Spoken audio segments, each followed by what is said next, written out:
Gentlemen, what is going on today? My name is Ryan Mickler.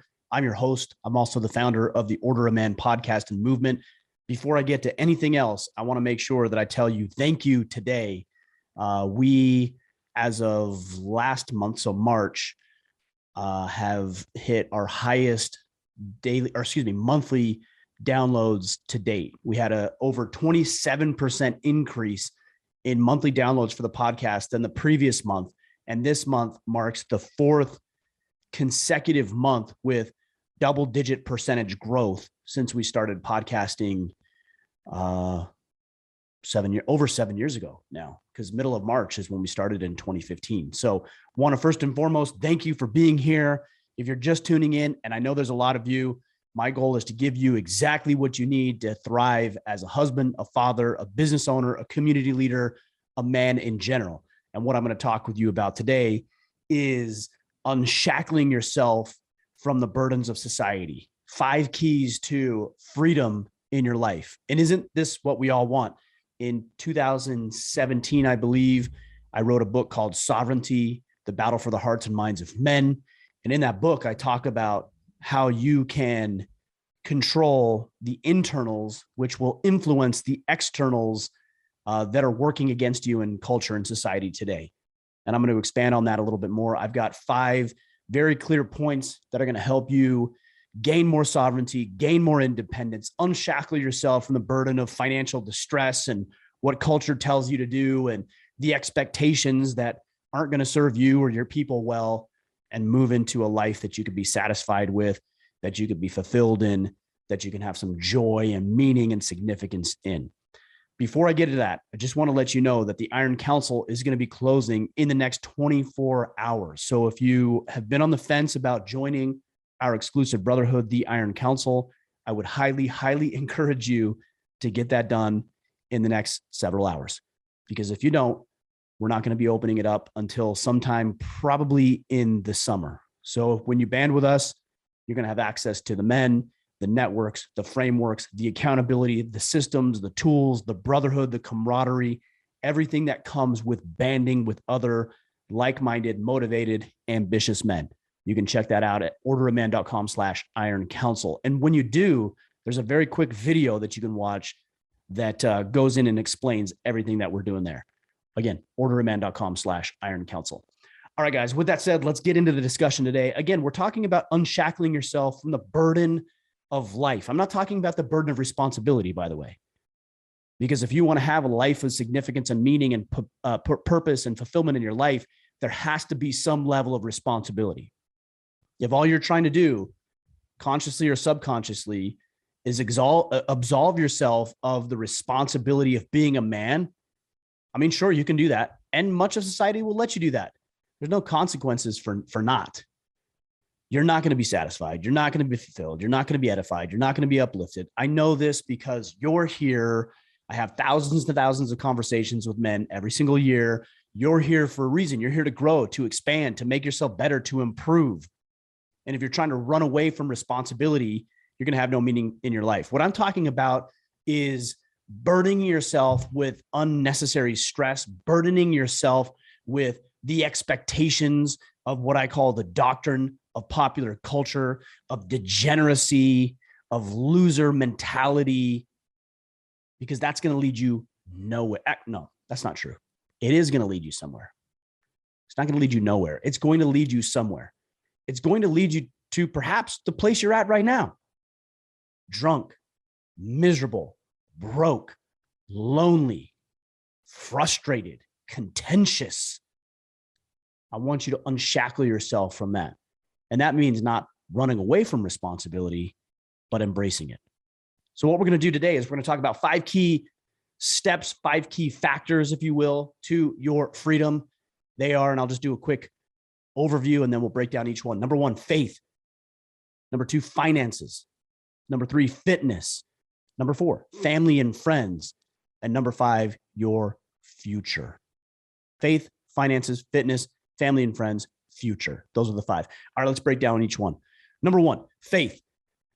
Guys, I've come to realize in talking with these thousands and thousands of men that I do, that if you have no faith for what the future might hold, or even faith in a reason for being here. And I'm not saying that you need to believe in God. I'm not saying that you need to believe exactly like I do about spirituality and religion.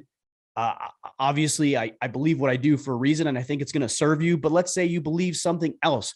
There has to be some faith in you being here, right? If you believe that we're just here because, and that we're just, specks of stardust that have evolved over millions and billions of years, and there's no meaning or significance and above and beyond that, man, that's a hard sell. That's a hard life. And I'm also not saying that if you're an atheist that you can't be free, but there has to be some sort of higher calling for you. There has to be some sort of belief and compelling draw for you attempting to be a better person. Because if all you are is a speck of stardust, does anything you do matter? I would submit to you that it does matter. But the way that you show up, the way that you engage, the way you communicate with your family, the way you help your clients, the way you serve your neighbors, the way you take care of yourself matters. All of it matters in the grand scheme of things. And even if you believe that we are just a clump of cells and there's no other significance or meaning above and beyond that, I can tell you that we're going to talk about this in point number 5, future, that even if you believe that, you have to have faith that your existence means something. Maybe it's to your wife, maybe it's to your children, maybe it is to your clients or the people that you've interacted with on a daily basis for 40, 50, 60, 70, 100 years. Have faith, guys, that doing the right thing will yield positive results for yourself and also for the people that you care about. And have faith that there is a reason that you're here. I don't know what it is. You may not know what it is. I know what it is for me because I've spent a lot of time exploring this. And what it's allowed me to do is to unshackle myself from the expectations of this degenerate society that we live in. It's allowed me to stand on my own 2 feet. It's allowed me to express my opinion, even when there's tremendous disdain and maybe even hate for the things that I share. I don't care. I don't care what you think about me. I don't care about the nasty names that you call me. What I care about is the faith that I have that the work that we're doing here is powerful and it will change the men's lives who listen in and, more importantly, who apply that information. That's how faith sets you free. If you don't believe you're here for a reason, that's a miserable existence. I know I've been there, but I know my reason. Maybe not entirely, but I do know that there is a reason for me being here. And it's my faith that compels me to do everything else. It's like, I think it was Maximus said in Gladiator, what we do echoes in eternity. What I do here matters. You matter. You count. You can make a difference, positively or negatively. And don't for a minute think that you get to absolve yourself of, as I said earlier, the responsibility of being engaged in this thing that we call life and having positive and or negative influence over other people that you care about. Number 2, let's talk about finances. Guys, you got to get your money situation in order. I know it feels like I've been beating a dead horse on this, but oh my goodness, if you can't handle your finances and you can't get out of debt and you can't develop marketable skills and you can't find a way to ask for the sale and you can't find a way to invest your money and you can't find a way to sit down on a weekly basis and evaluate where all your money is coming from and where it's going, you are a slave. You're a slave to the little green piece of paper that we call money. You're a slave to your creditors. How many of you are getting calls from banks and from creditors and from credit card companies threatening you, telling you that you have to make your payment? How are you going to be free if you're shackled and you're burdened and you're strapped down with constantly worrying about your finances? I've been there. I've told you guys this before. There was a time in my life where I was so concerned with how I was going to pay the mortgage that I would literally wear a dirt track in my backyard on the grass because for hours, I would pace around trying to figure this out. And it wasn't until I learned how to stop spending more money, how I learned how to invest in myself, when I started hiring coaches who could teach me things that I needed to do in order to make money. I also needed to learn that money wasn't the root of all evil, as many people would have you believe, but that it's a lust for money. People say love. I think it's a lust for money. Money is not intrinsically valuable. It's only as valuable as the value that we assign to it. So if I go out and I buy a bunch of hookers and blow, okay, well, that money wasn't valuable. In fact, if anything, it was destructive to me.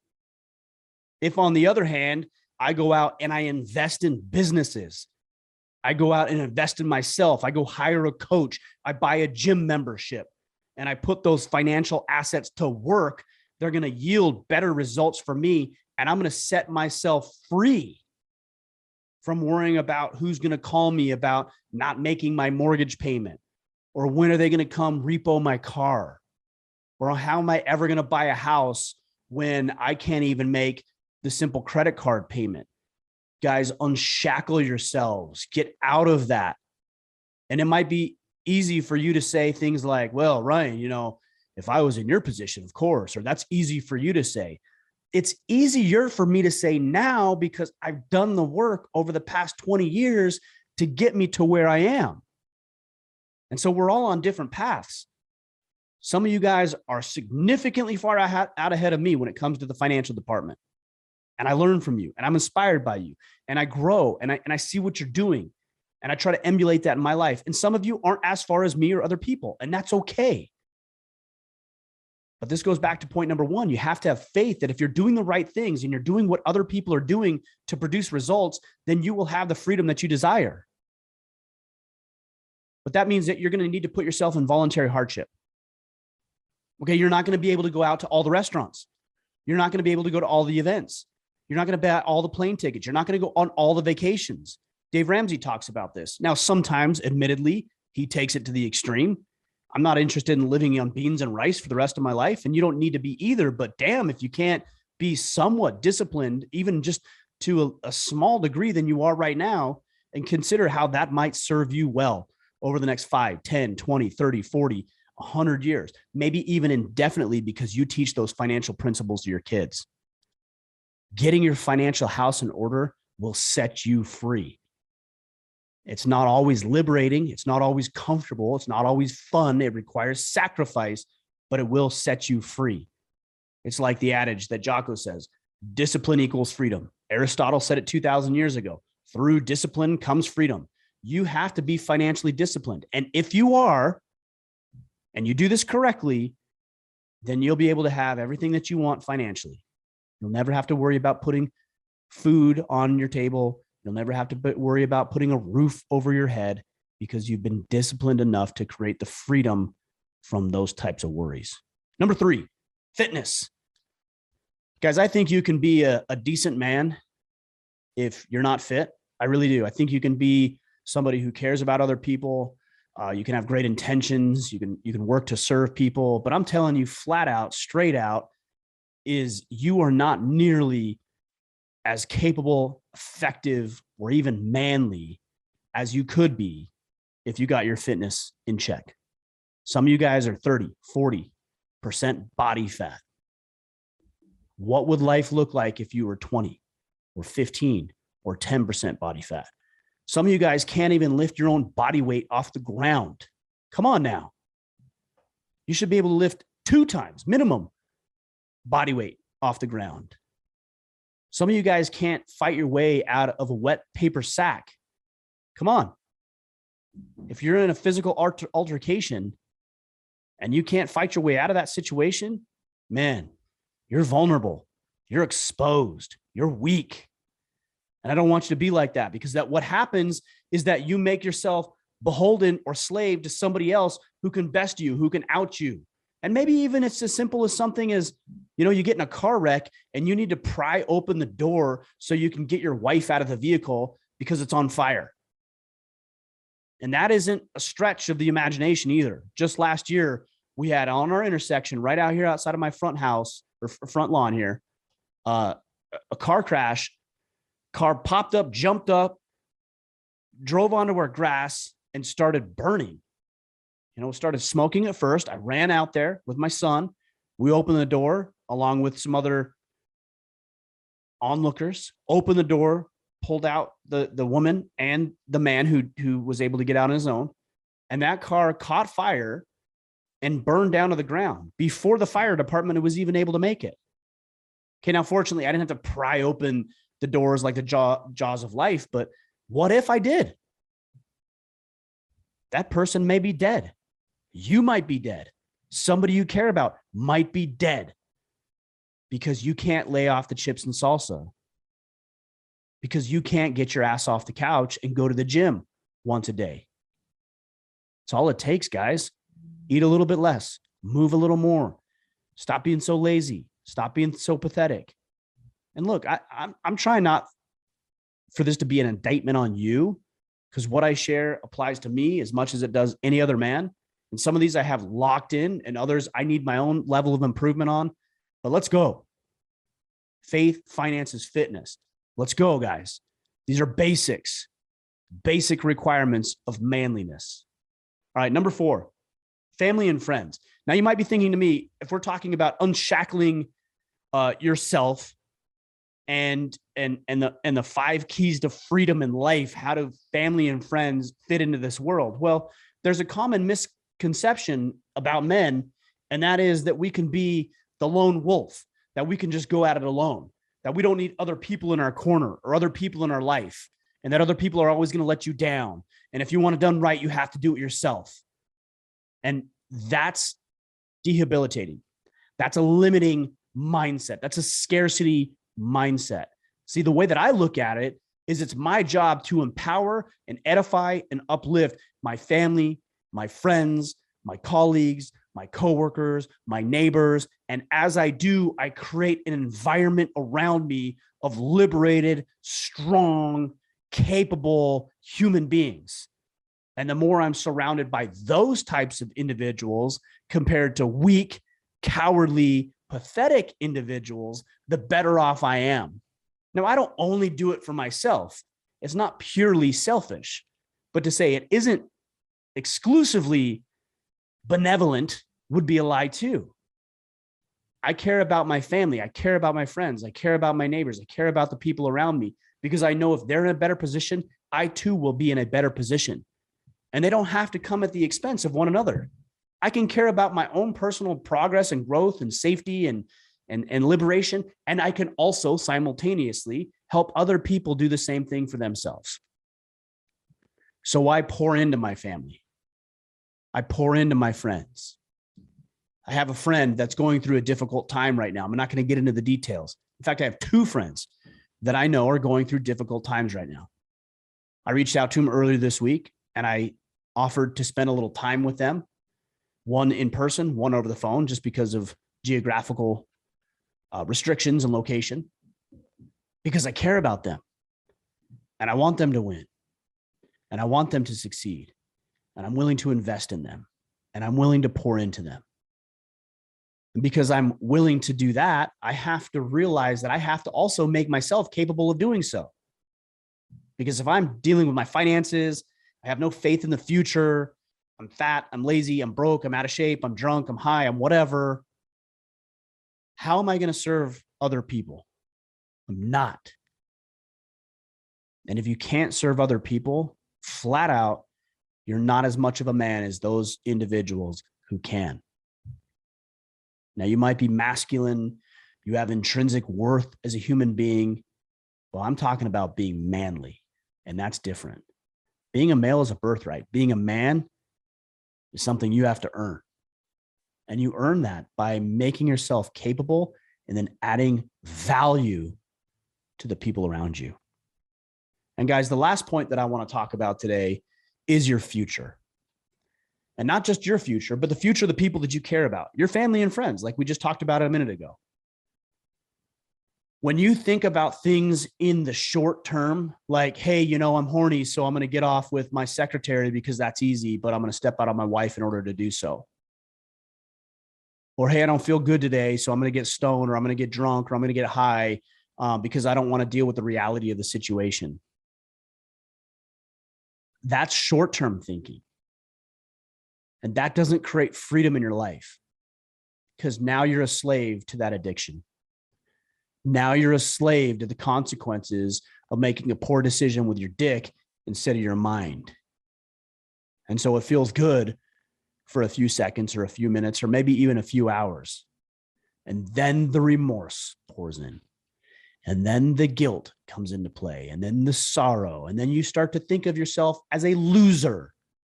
And because you think you're a loser, you start to do what losers do.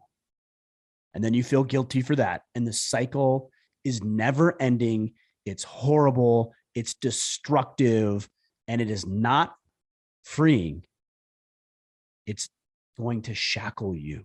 It's going to bind you mentally, physically, emotionally. So what I want you to do is I want you to stretch out your time horizon. When you're thinking about big decisions of your life, stretch that decision out over 10 years. Because it might feel really good right now. And you might think, oh, no, that's the right thing to do in the moment. You know, here I am. My son asked me to play Legos with him, and I'm going to go do a podcast because that's what I think I should be doing right now. Well, you know what? Your son's going to be out of the house, or your daughter, in the next 10 years. And so if you stretch that decision out over 10 years, and one day, 10 years from now, you look back, are you going to think, man, I'm really glad I did that podcast right now? Or are you going to say, you know, damn, I wish I would have had more time with my daughter or my son to play Legos, or to go to her dance recital, or to have a tea party, or to tuck her in, or to sing her songs? That's what you're going to be thinking about. So I want you to think about your future, because the longer you can spread these decisions out over, the better decisions, the more liberating and freeing decisions that you're going to make. Ryan, you don't understand. I just got to pay my mortgage right now. I get it. I understand. I've been there. And so sometimes, yes, we have to do what we have to do. But if you're always in this rat race, you know what I'm talking about, that rat or that mouse in your little cage, spinning around on the wheel, thinking it's doing something, but not getting anywhere. That's us. We look at the mouse doing that and we laugh and say, what a stupid mouse. And that's you. And that's me.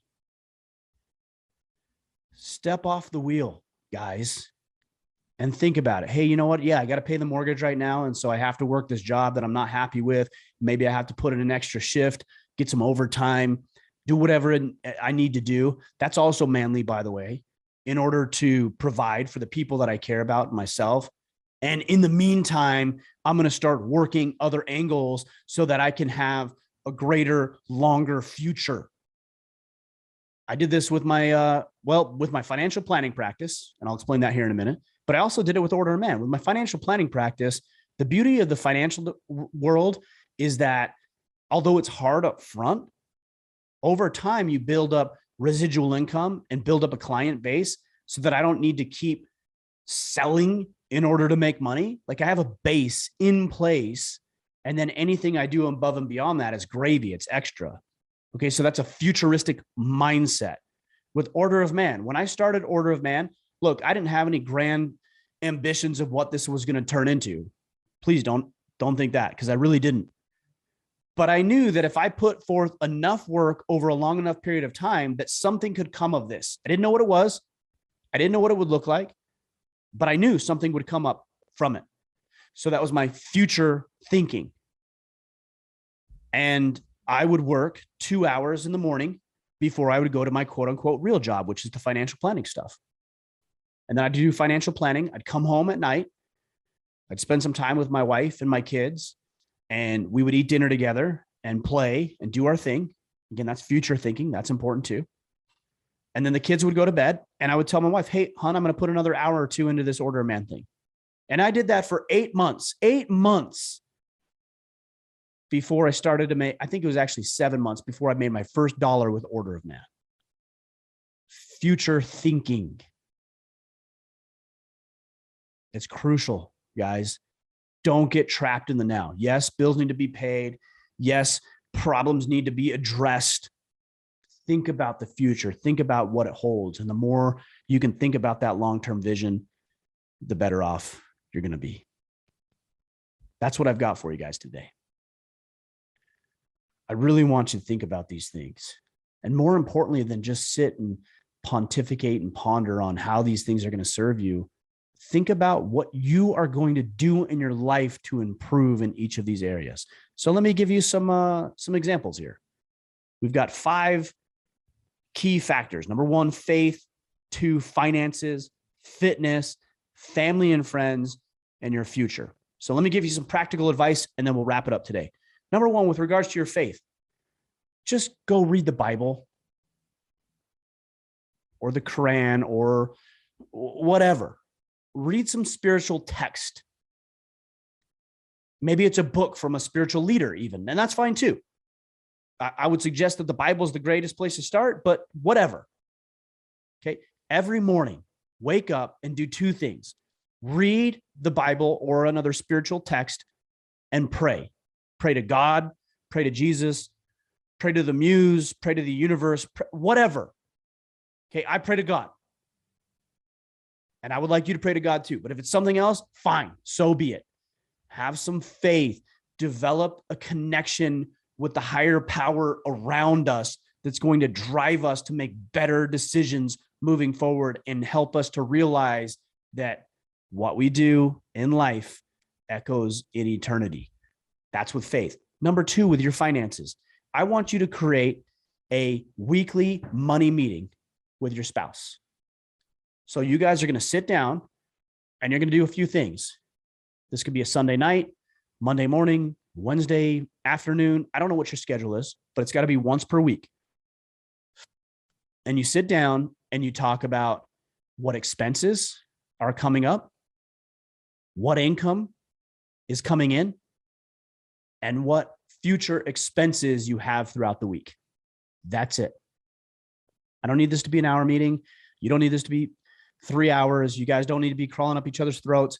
No. Very simple. Hun, what expenses? Well, here's an expense that I didn't anticipate. My second son, he's been getting some headaches. So my wife thought, maybe we ought to take him into the eye doctor. Okay, well, that's an unexpected expense. So we took him into the eye doctor. The eye doctor said, yeah, he's pretty good. He could probably use some readers, but his eyes will evolve and grow or whatever he said and get better. And so he probably will outgrow them, but some readers would be nice. And so she ran over to Walgreens or wherever, and she picked up some standard readers. Okay, that's an expense. I didn't anticipate that. I've got my daughter. She went into the dentist a couple of weeks ago. She had a little cavity. Okay, a couple $100, whatever it is. Like, we got to deal with that. The transmission on the car goes out, or signups for football are taking place. So there's another 45 or $100 or whatever it is, right? Things come up, and if you aren't on the same page about it, you're going to struggle, and then you're going to be pissed, and she's going to be pissed, and nobody's going to be on the same page, and you're not going to be free. You're going to be shackled with the burden of thinking about that, and debt also. So think about your expenses, and then what income? All right. So, hey, maybe I'm on a salary. Here's my income. It's set. Still talk about it. Because maybe you see, hey, that's not enough. And so I have to do some side gigs. I got to go build some websites. I got to go do some pictures. I've got a sister-in-law. She'll take pictures. She's a phenomenal photographer. She takes some pictures. And I think the way they have it set up is that she does that for her own, and she can use that money. Like, I don't care what it's set up for, but know where your income is coming from. Maybe, like I said earlier, you need to pick up an extra shift. You're not going to know unless you talk about it. So think about your expenses, think about your income, and then just consider your budget and your financial goals. Hey, hon, income expenses are locked in. What should we do with this extra $500 a month? What should we do with this extra $1,000? Hey, we just, unfortunately, grandma passed away and she left $10,000 to us. Well, what should we do with that money? Should we pay off debt? Should we put 70% of it towards debt and 30% towards savings? Should we go on a little staycation with our family? Figure it out, but get on the same page. All right. That's a weekly meeting. So first we have read the scriptures or spiritual text and pray every morning. Number 2, weekly financial meeting. Number 3, fitness, easy workout once per day. Without exception. Ryan, what about active rest? No, I didn't say active rest. I said workout once per day. So for me, it's CrossFit and jujitsu. That's about 6 days a week. The seventh day a week, I might do something at the house. I might go ride bikes with the kids. We might go a walk around the field. We might flip some tires, but fitness every day. Easy. Okay. Check that. Number 4, with your family and friends, engage with them weekly, daily for the people who are closest to you. So if my kid wants to build Legos, we build Legos. My daughter wants to show me, I don't know, the dress she just sewed for her Barbie. Like, then that's what I do. Okay. Every day. And outside of that, weekly with family or friends. Doesn't have to be with them all the time, but this week you might say, hey, hun, Saturday night, got a babysitter for the kids. We're going to XYZ restaurant, the steakhouse, and everything's taken care of and we're good. And so we're going to do that. But then the next week, maybe you invite your 2 closest family friends over for a family barbecue, but it's weekly, right? So the people closest to you is daily, and the people who are on the fringe within the circle, but not outside of it, are weekly. Okay. And then number 5, with your future. Very simple here, guys. Every single morning, I've got a planner right here. You can see that if you're following along on YouTube at youtube.com/orderoman. And so every single day I pull this out, I write out what I need to do. And then I spend some time visualizing, okay, what's the perfect life look like? What's the perfect day? What's the perfect week? If everything went miraculously this week, what would it look like? What do I want to accomplish? What big things do I have coming up? What guests do I want to have on the podcast? What's that event going to look like? What's the next product or offering or service that I'm going to make available to the market? And I think about these things and I visualize and I ponder and I stew and I think, but I have carved out time for this. And then I can measure all of my current actions against those objectives. And it's not just career-based either. What do I want the relationship with my kids to look like?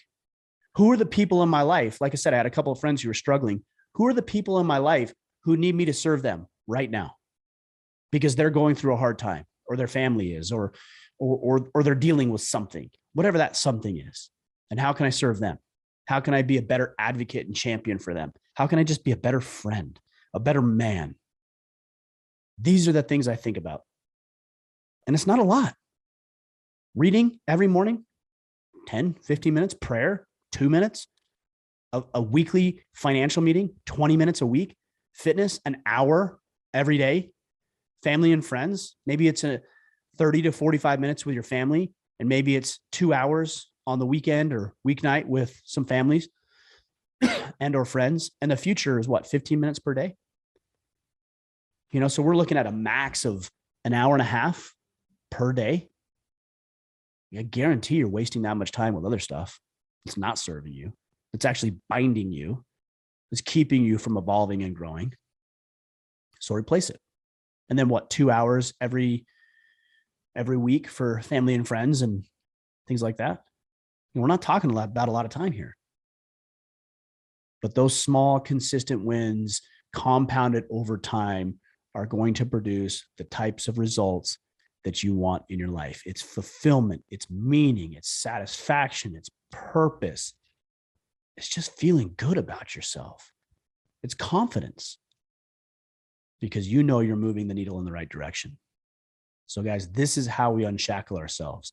These are the 5 keys to freedom: faith, finances, fitness, friends and family, and last, future. I hope that serves you. I hope that helps you. As a reminder, we're shutting down the Iron Council in the next day or two. Please join us at orderoman.com/Iron Council. We talk about this and so much more. You're going to get the brotherhood, the accountability, the camaraderie, and everything that goes with banding with other like-minded, motivated, ambitious men. orderoman.com/Iron Council. All right, guys, we'll be back next week. Until then, go out there, take action, and become the man you are meant to be.